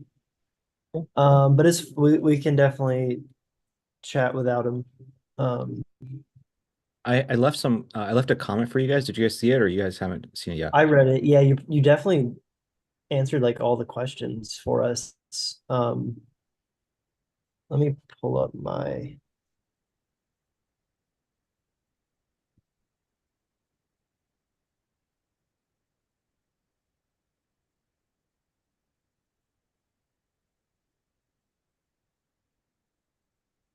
Okay, so creating a list of business owners so we can create a lookalike audience. That's great. That's something we can definitely put together easily. And are we having that for our Facebook campaign or is this for cold outreach, that list in particular? Both. You can use those emails to create a lookalike audience. You could also like literally, I guess if you had those emails, you could cold email them. If you got the phone numbers as well, you could cold call them as well. So literally all three. Like I would leverage for all three angles. Okay. Yeah, I mean everything's good, bro. Thanks for getting back to all those questions. Tony's gonna film the video ads on tomorrow, I believe, unless he's on set tomorrow. But now that the scripts are approved, I mean, yeah, everything's good. Our gym client closed a deal today for $400. That's cool. Let's go. Yeah, they're super happy. We've got 31 leads total for them so far. Cool. Yeah, I saw your question regarding the gym stuff, and that's maybe we can all kind of sit back and Mason, if you want to chime in and kind of help them with their question. Honestly, I don't know too much about it because I'm not an admin on our gym's Facebook. So like I don't have access to any of the data or anything. But if I understand correctly, Tony's said that we have one ad that's like crushing and one that's not so much, but I don't think it's like So horrible. yeah, so you guys, I can tell you what you have, Adam, because I've seen it. Yeah. You have two different ad sets. The only difference between one ad set from the other is the targeting, and the only targeting difference is one is females only and one is male and females. Right. Yeah. So the one that's males and females, the current cost per lead, I think it's like $8. Then the cost per lead for just the females is like $3. So in terms of like, what do I do? Shut it off or not shut it off? Like, just keep it going. Like, don't touch it. Yeah. Just don't touch Okay. it. Like literally, that's my answer. You're not gonna have to touch anything for a while. Like, so just chill. Okay. So like- we don't have another question I do have for them. I did build like an automated sequence for them. But right now it's not published. Like there's nothing automated about it. They're pretty much just reaching out as soon as we get an opt-in or a form filled out. The gym owners are just reaching out for sales calls. Should we just leave it how it is for now, or do you recommend? If you wanted to build something out, what would the objective be? What I've built is basically once the consultation is scheduled, so that's like the first point of contact is the gym owner scheduling a consultation with the lead. And then basically once that's scheduled, then we've book them on a calendar, and that would be the trigger, would be booking them on the calendar. And then it would just give them a confirmation, text and email, a 24-hour Yeah. reminder, text and email. So in one I was talking to Tony about this because so both of the automation that you guys had were not published. They're published now. Um, so originally when like someone was filling out that form, they would have to download the leads off Facebook and they wouldn't get them immediately. They are now. So we fixed that issue. And then in terms of then being able to book a consultation inside of theirs, I kind of talked to Tony about it. I was kind of like, it's all up to you and kind of what you want to do. So the main purpose of the automation would just to be having reminders sent to those people just for them to show up to the actual like in-person consultations. That's really just the main thing. It's not for like them to be organized, whatever. Like that's on them. You know what I mean? Like if they're booking for a consult, you better be ready for whatever that time and date. You know what I'm saying? So in terms of like what would you do? Like what would I do? Um, it just depends. Like, are these people tech savvy? Like, are they not? Like, you don't want to do something extra and have it like bite you in the ass, if that makes sense. So if everything is doing like okay now, I wouldn't necessarily touch anything. But if you think that, you know, you could train them up and be like, hey, if you have a Google Calendar and you're using it, we can set up a system where things are already getting automated to where they're getting scheduled. Because you may never know. They might have someone in the gym that's like calling people, making sure they show up already. And if they're already doing that, it's kind of like you're just solving a problem that's not there. You know what I mean? So I think it's just figuring out if that's an actual problem yet, and then playing it by ear and actually going out and building that themselves. But again, if you go out and build that, you have to one, understand how it works, and two, you have to teach it back to them, and you have to give them access to go high level, and that can be a nightmare in itself. So it all depends on what you want to do. Yeah, we're trying to keep it super simple with these guys. They're both kind of older. Um, Yeah, the that's what I lady- remember. the wife, she's super chirpy and happy and likable. So Well, her name's Barbie. yeah, and her name's Barbie, which is ridiculous. Yeah. But she's been doing a good job, it sounds like, as far as booking consultations. I think if anything, maybe tell her like, hey, you guys should manually reach out to make sure people are doing that. And then if you guys have a meeting, say at the end of the month, and she's like, oh, you know, we're not doing that, then maybe that's something you want to bring up. Like And reach out the evening before the consultation. yeah, like I would definitely set that standard and say you can do it whatever way you want to do it. You can text them, you can call them, do whatever. And then if they're not actually doing it, then yeah, you can go ahead and build it out. Okay. Yeah, that If you're sounds just good. gonna, yeah, if you're gonna roll with them for like 3, 4 months and just collect paychecks and just kind of chill, like just keep doing what you're doing. Cool. Does that kind of answer that question or? Yeah. Yeah, I'm just stoked that it's like it seems to be working, and I think they're gonna stick around for I the think they next will few too. months. I think they will. Yeah. Other than that, like we're just really looking forward to getting the niche funnel launched. So yeah, Kaushik, I'll definitely get started on like building the funnel, just keeping it simple. I mean, I've seen plenty of references at this point of what other people's niche funnel looks like. So yeah, that's like our main goal now is to get those videos shot and get that launched like this week if we can. Yeah. That's pretty much it, man. In terms of what I've given you guys for homework, things you guys could be doing. My big thing is just like trying to find like a niche expert, man. Like if I'm you guys, like trying to find somebody that's in the space. Because I think you, Tony, said you guys found like 3 people maybe, or you said there's an agency doing like 30K or something. I would try to get in contact with those people. That's a big, big thing you guys can do. Like a niche expert from like the marketing side of things. Yep. Yeah. Like grooming marketer, Okay. like their brain, learn from them. Yeah, definitely. Yeah. That's pretty much it, man. I don't have anything other than that, bro. Cool. I wish I did. I'm sure Tony would have like a lot to say. He always has a lot to say, but Yeah. No, I mean, you guys are in a place where, I mean, honestly, there isn't much to say. It's just about doing the work, right? You guys are in a place where it's just about executing. So should I Yeah. get those filmed, get them launched, and we just take it from there. I'm sure you guys will have probably more questions next week. Once if you guys could get everything filmed and then get things launched, maybe you guys get some ads running by the end of the week. Maybe 1 or 2 days of ads. We could probably kind of have a conversation on Monday and speak about that. Have a look at the ads and see what's going on. Yeah, it sounds good, bro. Cool. Thank you. Yep. Ethan, I forgot to go over this with you, man. We skipped past this, which is like what to do about the 3 people that you currently have. So this Yeah. one was commission, and then the jewelry one. What was the deal that you did with her? It was 4,000 for 3 months. This woman had the thing. It was interesting how like all of them really, really needed marketing.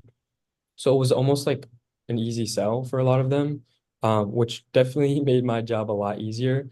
Because she had like barely any sales. Like she knew that she was lacking this marketing component. So yeah, 4K for 3 months. We had like around 1,200 per month, which includes ad spend. So yeah.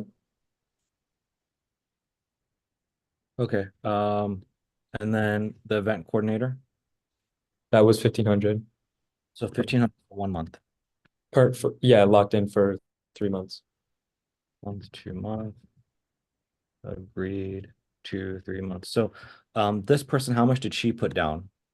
She put down 100, which was tough. It was she was like, it could be scammy. Like, I'm kind of worried about it. And then I let her go. I'm like, okay, like you don't have to put the money down. And then we talked in the DM for a little bit. And then I have to read this text to you because it is actually, I'm like, this woman is putting a lot of faith in me. She said, "Hey, I am taking a leap of faith. I know you are a genuine person and a hard worker. I believe in you. I would love to partner with you. Welcome to my world, Ethan. We can have a call to talk further about steps."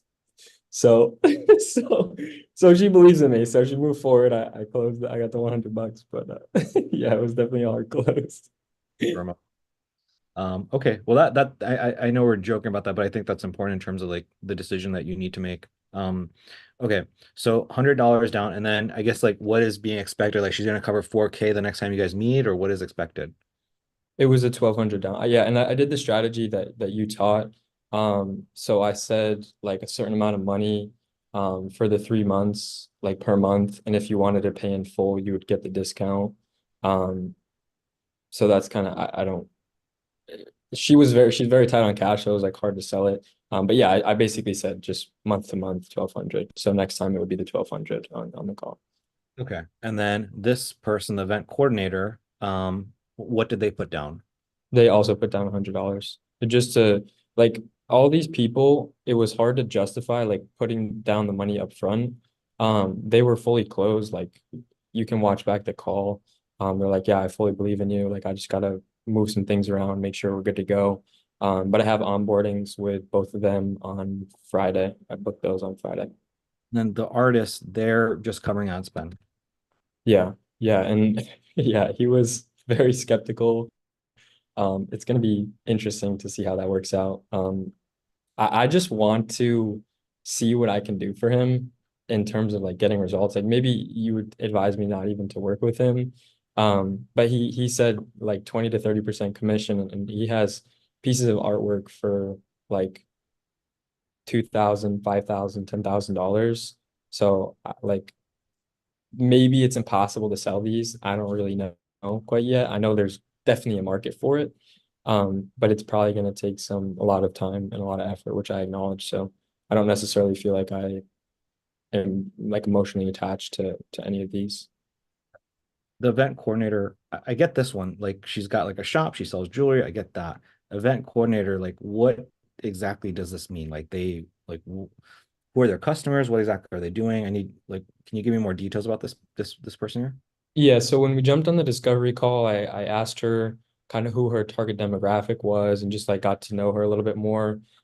She wants more weddings because she can outsource those and just make money on like the bottom line of that, and then also corporate events. So when I created the pitch, I just looked up event coordinator ads and I just found a few examples and I put them up into my slide and was like, we could do something similar to this. And she was like fully sold on it. She was really sweet. And another thing that she really liked. And the reason I had such a great advantage in a lot of these was because of the location. Like so many times on these calls, I'm like, I want to support somebody local. I want to support somebody who's like in the same area as me. So that was kind of another distinguishing part. And like we had connections in terms of like weddings. We worked at the same venues and we know similar people. So it was like we already had built up kind of a relationship on the discovery call. So she in terms she was right. So in terms of like an event coordinator, like what, like, okay, so let's say it's a wedding. Like, what is exactly her responsibility, her role as a wedding event coordinator? Like, what is she doing? What is she doing here? What is she doing here? Like, what exactly do these people do? Yeah, so I asked her the same question. And so actually when I started doing wedding videos, one of my biggest supporters was a wedding planner. And she brought me in on kind of her process and how it works and how she refers people, which is a really big component for me. And they plan the organization of the florals, the food, the venue, the timeline, all those small, like who's going to have the boutonnieres, what room are the groomsmen going to get ready in, what's the process for who's going to walk in line down the aisle, like all just those really critical details that somebody doesn't necessarily want to put all the time into. So I know she charges between $3,000 to $5,000 per wedding, which, if I close a couple weddings for her per month, with some ads, I think, she get a phenomenal ROI just in the start. Okay. And then in terms of corporate, it's kind of the same thing. Dealing with the different vendors, if there's lots of different people at the event, to facilitate that, the food, the location, yeah, just kind of like all those details that someone doesn't want to be bothered putting together. Cool. So perfect. So based off of what you share with me, again, I have said I left a comment saying that like, and honestly, I mean, Aman will tell you, different people will tell you, like, there's just like so much time and energy that goes into like service delivery, man. Yeah. It's just not, it's gonna like hinder you dramatically if you try to help all these people. Based off what you share with me, I feel very confident. Like this guy sounds like a cool guy, but like I highly doubt you can get ads to work with him. Highly doubt. Okay. I kind And of just want to like spend my own money on this guy and try and get him a sale. Like I really like his artwork is like fucking crazy. I almost wanted to tell him just like give me one of your paintings, I'll work for you for free. Like they're that beautiful paintings. I'm serious. But yeah, again I don't really have emotional connection to him. So if it's fine if it doesn't. if Yeah. if this is something that you can have fun with, then I would say by all means go for it. But if it's like a business thing of like, dude, I'm really, again, like Adam and Tony, they're like super in a place like, hey, we're not sure if this is gonna work and all this stuff, and we're praying and hoping to God, and you can see the language that comes out of Adam's mouth, and he's like, there, it's actually working. Mhm. Like if you have that kind of mentality, then I would not recommend going into this. If you have the mentality of like, hey man, we're just gonna have some fucking fun, cool, have fun with it, right? Otherwise, it's gonna be too stressful, I promise you. Now, the good thing is like he's not paying you in terms of like a monthly retainer, so that takes a lot of stress out. So maybe just have fun with this one. This one, I almost will tell you like this is no bueno. This is Yeah. gonna yeah, it's not worth it, especially Yeah. like she's saying in terms of like, hey, I really trust you, and this is if it sounds like she's really struggling. And so yeah, this would stress you out as well. Definitely. Very confident. So the one that I feel really strongly about is this one, and not only like the event coordinator, but like um specifically the wedding angles. And this will come full circle to you here in Mhm. about 14 days. 14 days, you're gonna learn some stuff, and you're gonna be like, holy shit, it's gonna all come for service. So this is actually gonna help you overall in Okay. the big. So I would help you not just help her as an event coordinator, but I would not go for the corporate angle, the corporate events or anything like that. I would help you. If I were you, I would help her book more weddings with couples because you just understand that industry, that niche so well. Sure. So yeah, overall, like, and so all that to say, I would definitely do an onboarding with all of them just to do the onboarding. Um, but then like this one's a little bit tough because you're collecting payment, then you would have to like basically refund her. Yeah. But the thing, Sorry, you go. Sorry. my suggestion is to do it just to do it, and there's no harm, no foul, because at the end of the day, you're giving her her money back. You're giving her all of her money back. The downside is there's a little bit like, I mean, it's kind of fucked in terms of like her Yeah. emotions feel kind of bad, this poor lady. Yeah. That part's a little bit fucked. But um Yeah. aside from that, it's like, like I think she'll, yeah. If I were you, I'd just put her in better hands. Recommend other things that might help her better. Which I'll be honest, I don't even know what it is for like a jewelry owner, jewelry store owner, other than like, I don't know, maybe papers, maybe like newspapers, like that kind of shit. I don't know. Or I'm sorry, not even newspapers, local shit. Like I don't know if you guys know what I'm talking about, like local Facebook groups, local like flyers and brochures and that kind of stuff, like the municipal court. Um, so yeah, those are my thoughts, man. So I would say this one, and then even when it comes to this one, like 20% of your time and energy, what I mean? Like don't go super crazy, in my opinion. Um, Gotcha. And what are your- then no, that makes total sense. I'm with you on that. I definitely, artist is going to take a lot of work. The jeweler, she's really sweet, but it's definitely going to be difficult to get results. Event coordinator, she was super understanding, super easy to work with. So just in terms of like client relationship, I think she would just be way easier to deal with. I think she understands how it works. When I broke down, no pain, no gain. It's like we're not fully going to get results right away. I think she understood that already on the call, and she was still willing to move forward. And then I did also jump on a call with interior designers today, and it was a couple, and I didn't get them to put down a deposit, but I did get them to book an onboarding call. They seemed super, super interested, and they are local to the area. They're about an hour away from me. And I also felt really good about potentially trying to work with them. And they had a process for 3D renders, which they had done through what I'm not going to go super in depth. But basically they start with 3D renders, and they could work practically with anyone on in America. And then from there they do like the development of the project and this and that. And so like from $1,000 to $2,000, $4,000 close, they can get 10 to 20 to $30,000. And I enjoyed working with them, and or not working, like just talking to them. So if they were to close, theoretically, I'd probably work with the event coordinator or them. Or I mean, would you say I shouldn't work with both? I mean, that would be almost $4,000 per month between those clients, which is like enough justification for me to want to put a lot of time and energy into it. it's enough justification until you realize you can have 100K per month. Sure. Sure. I promise you. And Mason's dying. Yeah. You got me there. You got me there. No, you're right. I got you. Makes And sense. I promise you, with the skills you have, the things that you have on your plate, you can hit those kinds of numbers. I know you can. And again, this will unveil for you here in about 14 days, I promise you. And I know I've been saying that for about a month, but give me a few more days. I need you to get through the material first. And then when you get through the material, I can say some stuff for you, and then it'll just click. I know it'll click for you, but I need you to get through the material first. And so if I were in your shoes, I feel better about this than I feel about the interior design. Yeah, I feel better about this just overall.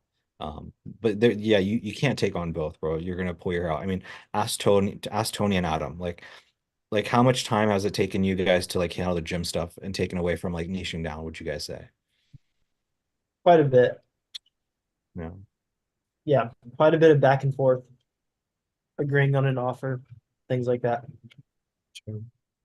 It's into your time enough that it makes a pretty big dent. This one, I promise you, it will benefit you in the long run, based off of like kind of what I think you should do, what I think you should niche down in, what I think you should ultimately do. Which again, I'm not going to tell you. I'm going to let you exploit yourself. But then after you go through the homework, Ethan, you tell me like your 3 niches. I'm going to tell you what I think you should do. I'm going to try to convince you. Mhm. I'm going to try to convince you. I already know what it is. And Yeah, I so feel exactly what it is. after I try to convince you of that, then you're going to see how like this will overall help you in terms of that. Versus if you go after the interior designer, that may or may not help you in the big picture. It might take away focus. Gotcha. Okay. Makes sense. So yeah, those are my thoughts in terms of that, man. I don't think you should do both. I think you should do this one. This one is a really good one. This is a good one. Okay. Yeah. I'm with you. And she's also super close, so that makes shooting super easy as well. What else?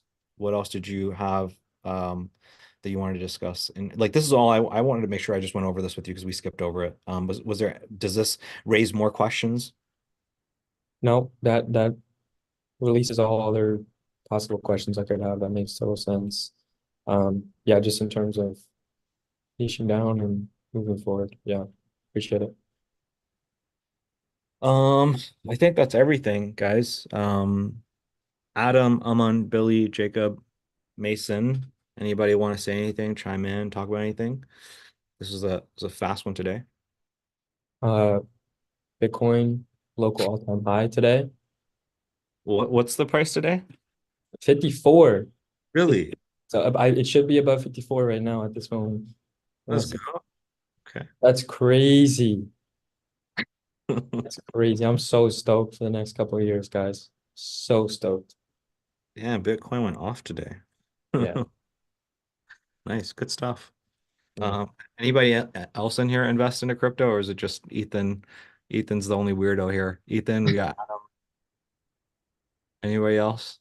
You guys are all no coin. You guys don't believe in the wizardry. I bought Bitcoin in 2017 and made like over $200,000 on it, and then lost it all because I didn't pull out.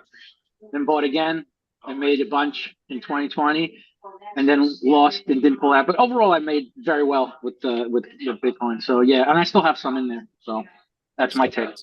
There you go. All right. Good stuff, JB.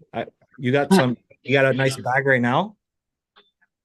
Do I got a nice thing in there right now? Just Got like yeah, it's a little bit. It's not. It's like it's half. It's not even. It's all mine. It's half. But I had no choice. Last year I had to pull out when it dropped because I needed the money. But what are you gonna do? If you need the money, you need the money. And I would have loved to have kept it in there because I've hodled since 2017. I've gone to the ups and the downs and just ride the wave. And yeah, it's good. So I would invest. I would definitely invest if I sell anybody to invest into it, because I think long term it's going to be the currency. Once the paper dollar disappears. That's all I got to say about that. Fair. That's fair. Cool, guys. Aside from Bitcoin hitting 54K, anybody else want to chop it up about anything else? Okay. Going once, going twice. All right. Well, that's a wrap. We'll see you guys here next week. Peace out, everybody.